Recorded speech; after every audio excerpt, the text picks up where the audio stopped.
السلام علیکم ناظرین، کسی بھی غیر ملکی سفارتکار کا میزبان ملک میں غیر سفارتی سرگرمیوں اور غیر قانونی حرکات کا مرتکب ہونا یوں تو عام سی بات ہے، مگر جنیوا کنونشن کی روح سے یہ معاملہ انتہائی حساس سمجھا جاتا ہے اور اس کے بارے میں کنونشن کے دستاویزات میں ضروری اصول طے کر دیے گئے ہیں۔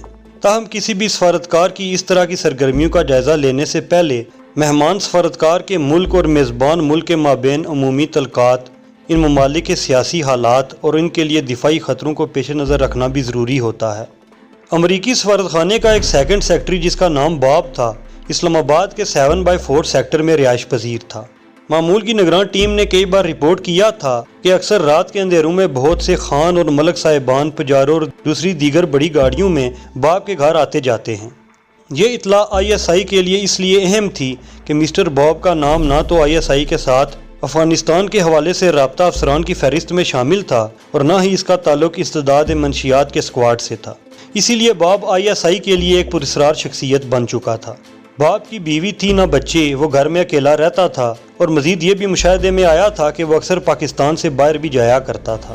اس کیس میں دو عناصر خاصے اہم تھے، ایک تو افغانستان کی جنگ تھی جبکہ روسی فوجیوں کے خلاف افغانستان میں مزاحمت کی جنگ شروع ہو چکی تھی اور امریکہ کی شدید خواہش تھی کہ وہ اس جنگ کا کنٹرول خود سنبھال لے اور ISI کا کردار محض 12ویں کھلاڑی کا سا ہو۔ امریکی سفارتکار ہمیشہ افغان رہنماؤں سے براہ راست ملاقات کی کوشش میں رہتے تھے یا ISI سے کہتے تھے کہ ان رہنماؤں کے ساتھ ہماری ملاقات کا اہتمام کیا جائے، ہم ان لوگوں کو امدادی رقوم اور دیگر سامان خود اپنے ہاتھوں سے دینا چاہتے ہیں تاکہ افغان رہنما امریکہ کے مرہون منت ہو جائیں۔ امریکہ کو اس کی خواہش کی تکمیل سے باز رکھنے کے لیے ISI کو خصوصی منصوبہ بندی کرنا پڑی، کیونکہ اس کی خواہش کی تکمیل کا مطلب یہ تھا کہ امریکہ افغان جہاد کو ہائی جیک کر لے۔ دراصل امریکہ براہ راست اس جد و جہد کو کنٹرول کر کے افغانستان میں امریکہ کی حامی حکومت قائم کرنا چاہتا تھا جو سیکولر ہو۔ جب روسی افواج افغانستان میں داخل ہوئیں تو ISI نے فوری طور پر اس کی اطلاع صدر پاکستان کو دی۔ انہوں نے جب اس معاملے پر امریکیوں سے بات کی تو وہ اسے تسلیم کرنے کے لیے تیار نہ تھے، ان کے نزدیک یہ ناممکن تھا، مگر جب تیسرے دن افغان مہاجرین اسلام آباد میں داخل ہونا شروع ہو گئے تو امریکیوں کو علم ہوا کہ افغانستان پر روسی قبضہ ہو چکا ہے۔ ادھر ISI کو یقین تھا کہ روسی حملے کا امریکہ کو پہلے سے ہی علم تھا، مگر امریکی جان بوجھ کر یہ تاثر دینا چاہتے تھے کہ انہیں کچھ بھی معلوم نہیں ہے۔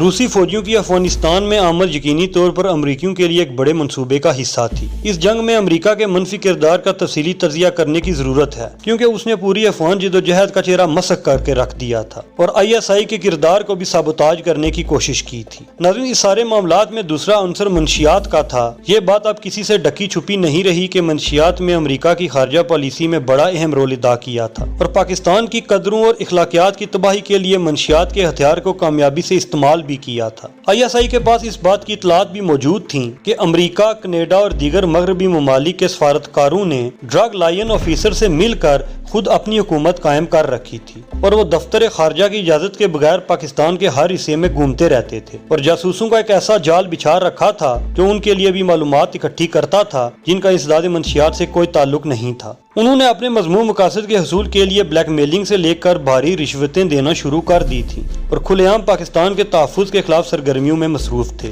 منشیات کے عالمی سوداگروں کو پکڑنے کے لیے یہ طریقہ کار وضع کیا گیا تھا کہ وہ اپنے منتخب شدہ کسی کیریئر کو منشیات کی تھوڑی سی مقدار دے کر باہر بھیجیں گے تاکہ امریکہ اور یورپ میں ان کی مدد سے یورپ گینگ کو پکڑا جا سکے، مگر انسداد منشیات کے یہ ذمہ داران افسر طے شدہ تھوڑی مقدار سے کہیں زیادہ منشیات ان کیریئرز کے ہاتھوں باہر بھجواتے رہے اور خود بھی بلا روک ٹوک جتنی بھی اور جیسی منشیات چاہے لے جاتے تھے۔ اور یوں وہ نہ اس مکروہ دندے میں خود شامل تھے بلکہ انہوں نے منشیات کی عالمی منڈی میں لاکھوں ڈالر بھی کمائے۔ اور پاکستان کی بے بسی دیکھیے کہ کسی ایجنسی کو یہ اجازت نہ تھی انہیں یا ان کے بھیجے گئے کسی کیریئر کو چیک کر سکیں۔ افغانستان کی جنگ پر استعمال ہونے والا امریکی امداد کا بڑا حصہ منشیات کی فروغ سے ہی حاصل شدہ رقم تھی اور امریکہ اپنے ایجنٹوں کو جو پاکستان میں منشیات کے فروغ کی سرگرمیوں میں مصروف تھے اسی فنڈ کی ادائیگی کے ذریعے استعمال کر رہا تھا۔ امریکہ نے اس سرگرمی کی آڑ میں پاکستان کے کونے کونے میں ہیروئن پھیلانے کے لیے جو مذموم کارروائی کی وہ بجائے خود امریکہ کے پاکستان کے ساتھ درینہ دوستی اور پاکستان کے عوام کے ساتھ دلی ہمدردی کا منہ بولتا ثبوت ہے۔ امریکہ نے منشیات کے کنٹرول کے لیے پاکستان کا امدادی سلسلہ 1979 سے 80 میں شروع شروع کیا تھا، جب پوست کی کاشت انتہائی محدود پیمانے پر ہوتی تھی اور غریب کاشتکار محض اپنے علاقائی ضروریات کے مطابق یہ پودا کاشت کرتے تھے۔ مگر اس امداد کی آڑ میں امریکہ نے بیورو آف انٹرنیشنل نارکوٹکس کے ذریعے ان کاشتکاروں کو پوست کی کاشت کے لیے خفیہ طریقوں سے اور اپنے ایجنٹوں کے ذریعے جدید تکنیکی سہولتیں، ادویات، عالمی منڈیاں، محفوظ راستے اور سب سے بڑھ کر انہیں براؤن اور سفید سونے کی انتہائی دلکش اور شاندار قیمتیں ادا کی تھیں۔ امریکہ کی ان کرم فرمائیوں کی بدولت بوقت تحریر تقریباً 6000 ہیکٹر اراضی پر پوست کی کاشت شروع ہو گئی اور انتہائی غیر ترقی یافتہ اور دور دراز کے علاقوں میں ہیروئن کی تیاری کے لیے 100 سے زائد کارخانے قائم کر دیے گئے۔ مقامی اور عالمی مارکیٹ میں اس وقت ہیروئن کی تجارت کے معزز پیشے سے ہزاروں کی تعداد میں شرفا منسلک تھے اور پاکستان میں ہیروئن کے عادی افراد کی تعداد 30 لاکھ سے تجاوز کر چکی تھی۔ لیکن یہاں پر ڈاکٹروں کا کہنا تھا کہ افیون تباہی اور بربادی کی بجائے دکھوں کا مداوع کرنے کے لیے استعمال کی جا سکتی ہے، اس لیے اسے ایٹم برائے سکون کا نام دیا گیا تھا۔ اس بات کا بھی افسوس ہے کہ امریکی منصوبہ بندی اور ڈرگ انفورسمنٹ ایجنسیوں کی منفی پالیسیوں اور منفی کردار کی وجہ سے پاکستان قدرت کے دیے گئے عطیے سے کوئی خاطر خواہ فائدہ نہ اٹھا سکا تھا۔ حالانکہ پوست وہی پودا تھا جس سے ہیروئن حاصل کی جاتی تھی اور اگر اسے صحیح طور پر استعمال کیا جاتا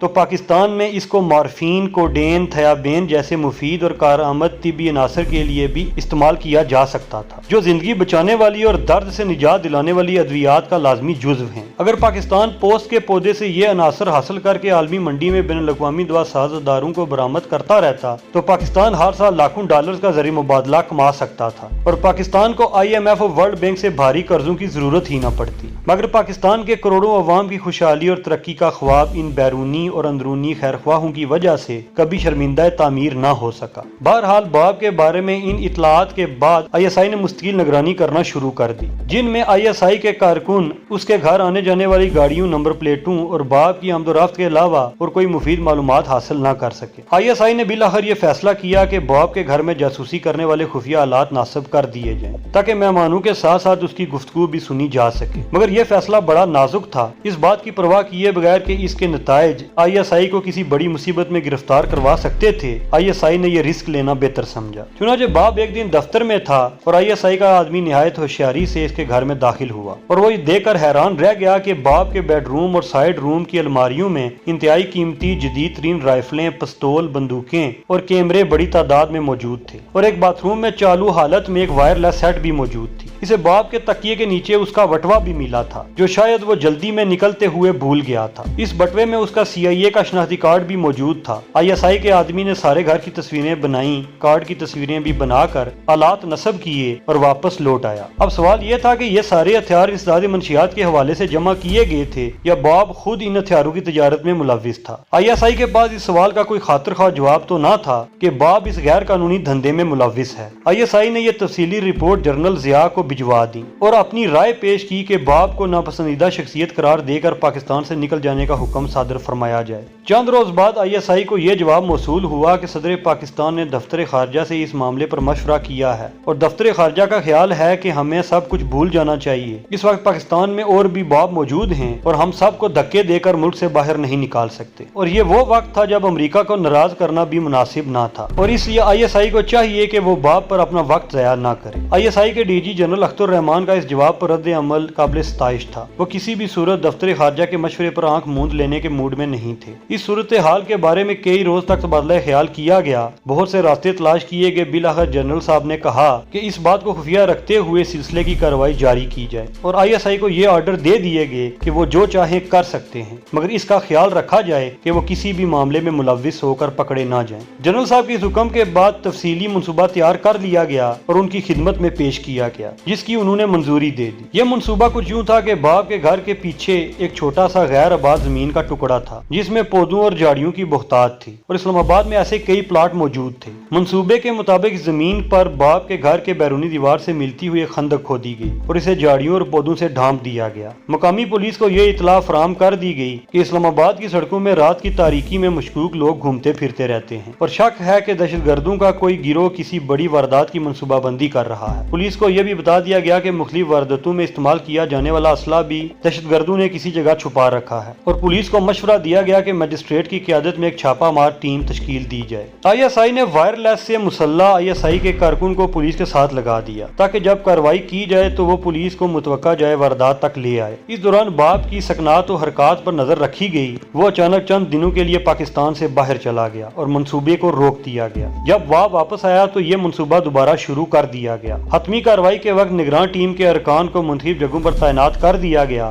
ISI کے کارکنوں نے ایک بار پھر خاموشی سے باب کے گھر کے دروازے کھولے، گھر کے اندر جا کر سارا اسلحہ لا کر پہلے سے کھودی خندق میں جمع کر دیا۔ باب اپنے معمول کے مطابق دفتر سے نکلا اور گھر کی جانب روانہ ہوا۔ پولیس کو کارروائی کرنے کا اشارہ دے دیا گیا۔ ISI کا کارکن پولیس پارٹی کو لے کر جائے واردات پر پہنچ گیا۔ پولیس پارٹی جب خندق تک پہنچی تو ان کی گاڑیوں کے شور نے پورے علاقے کے لوگوں کی توجہ مرکوز کر دی۔ اسی اثناء میں باب بھی پہنچ گیا۔ وہ اپنی گاڑی گیراج میں کھڑی کرنے کے بعد شور سن کر باہر آ گیا تاکہ یہ معلوم کر سکے کہ اس گھر کے عقب میں کیا معاملہ درپیش ہے۔ وہاں کا منظر اس کے وہم و گمان میں بھی نہیں تھا۔ پولیس اس کے گھر کے پیچھے اسلحہ برآمد کر رہی تھی۔ ڈیوٹی مجسٹریٹ نے ہتھیاروں کی فہرست بنانا شروع کر دی تھی۔ اپنے ہتھیاروں اور کیمرے دیکھ کر باب کا رنگ فک ہو گیا اور وہ کچھ کہے بغیر ہی خاموشی سے گھر کے اندر چلا گیا۔ اس معاملے میں امریکی سفارتخانے کا ناطقہ بند کرنے کی یہ کوشش کافی تھی۔ چنانچہ اگلے 2 روز کے اندر اندر باب پاکستان چھوڑ کر واپس امریکہ بھاگ گیا۔ اس کے بعد ISI کا اگلا شکار امریکی انٹرنیشنل اسکول اسلام آباد کا ایک استاد ریگن کلیگ تھا۔ وہ نہ صرف ہتھیاروں کی تجارت کرتا تھا بلکہ اس کے گھر میں ہتھیاروں کی ایک ورکشاپ بھی قائم تھی۔ کلیگ سے نمٹنا ISI کے لیے کچھ مشکل نہ تھا، اس لیے کہ وہ سفارتکار نہیں تھا اور ایک معمولی سی منصوبہ بندی سے اس پر قابو پا لیا گیا اور وہ بھی پاکستان کی سرزمین سے اپنے ناپاک دھندے سمیٹ کر واپس جانے پر مجبور ہو گیا۔ لیکن پاکستان کی سرزمین کے گلی کوچوں اور دفتروں میں واقعی اتنے باب اور کلیگ پھر رہے ہیں کہ ان سب کا کلا کما کرنا کسی ایجنسی کے بس کی بات نہیں ہے۔ پاکستان کی حفاظت ہر پاکستانی کا فرض ہے اور یہ ضروری ہے کہ ہم پاکستان میں بیٹھے ہر باب اور کلیگ کو پہچانیں اور جہاں کہیں بھی شک ہو کسی ایجنسی کو مطلع کریں تاکہ دشمن کے ایجنٹوں کا صفایا کیا جا سکے۔ ڈالر کی کھڑکھڑاہٹ سے کتنے ہی قدم لڑکھڑا جاتے ہیں اور اندر کا شیطان قوم اور ملک سے غداری پر مجبور سا کر دیتا ہے، لیکن کاش ہم اس غداری سے دور رہیں اور ان موت کے سوداگروں کے ہاتھوں کبھی نہ بکیں۔ امید ہے آپ کو یہ ویڈیو پسند آئی ہوگی۔ ہماری چھوٹی سی کاوش کو سراہتے ہوئے چینل کو سبسکرائب کریں، ویڈیو کو لائک کریں اور شیئر کرنا مت بھولیں۔ اگلی ویڈیو میں آپ سے اہم معلومات کے ساتھ ملاقات ہوگی۔ اللہ حافظ و ناصر۔